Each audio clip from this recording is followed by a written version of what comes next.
IELTS writing task 1 এর কিছু common word যেগুলো হচ্ছে সেকেন্ড টাইম কীভাবে ইউজ করবেন যাতে রিপিট ওয়ার্ড হিসেবে কাউন্ট না হয় সেটাই আজকে দেখাবো। যেমন এখানে হচ্ছে ইনক্রিজের বদলে লিখতে পারেন rise, grow, climb, go up. তারপর হচ্ছে যখন দ্রুত বৃদ্ধি বোঝাবে তখন লিখবেন যে শার্প ইনক্রিজ। ধীরে ধীরে বৃদ্ধি বোঝাতে লিখবেন গ্র্যাজুয়াল রাইজ। তারপর সর্বোচ্চে পৌঁছানো, এটা যখন আপনি দেখবেন তখনই বুঝবেন সর্বোচ্চে পৌঁছানো যখন দেখবেন তখন হচ্ছে পিকড অ্যাট, ঠিক আছে। তারপর হ্রাস বোঝাতে আছে ডিক্রিজের বদলে লিখতে পারেন হচ্ছে ডিক্লাইন, ফল, ড্রপ, রেডিউস। তাহলে হচ্ছে কি হয়, রিপিট ওয়ার্ড হিসেবে কাউন্ট হয় না এবং হচ্ছে আপনার ব্যান্ড স্কোর 0.5 হলেও বেড়ে যাবে। আর শার্প ফল মানে হচ্ছে দ্রুত পতন। তারপর যেমন এখানে দ্রুত বৃদ্ধি মানে এখানে কি লিখছেন আর শার্প ইনক্রিজ, সেমভাবে আর শার্প ফল দ্রুত পতনের ক্ষেত্রে। তারপর আছে হচ্ছে ধীরে ধীরে কমা, ধীরে ধীরে বৃদ্ধির ক্ষেত্রে এখানে কি লিখেছেন গ্র্যাজুয়াল রাইজ। সেমভাবে ধীরে ধীরে কমার ক্ষেত্রে লিখবেন হচ্ছে গ্র্যাজুয়াল ডিক্লাইন।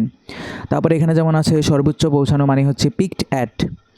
তারপর এখানে যেমন সর্বনিম্নে নামা, সেই ক্ষেত্রে লিখবেন হিট দ্য লোয়েস্ট পয়েন্ট। তো এরকম আরও কিছু ওয়ার্ড আছে যেমন উঠানামা বোঝাতে মানে হচ্ছে ফ্লাকচুয়েট। তারপরে হচ্ছে রিমেন স্টেবল। তারপরে আছে হচ্ছে স্টেট কনস্ট্যান্ট। তারপরে সংখ্যা ও শতাংশ প্রকাশ করতে কিছু ওয়ার্ড আছে তুলনা বোঝাতে, হ্যাঁ, কম্প্যারিজন যেটা, তা যেমন compare to, in comparison with. So আপনি যদি পার্ট 2 চান তাহলে আমাকে কমেন্ট করতে পারেন, আমি পার্ট 2তে ওই ওয়ার্ডগুলো নিয়ে আলোচনা করব। এবং হচ্ছে যারা কিনা 24 তারিখে ব্যাচে জয়েন হতে চান তারা আমাকে জানাবেন। রাইটিং টাস্ক, রাইটিং এবং স্পিকিং ব্যাচ।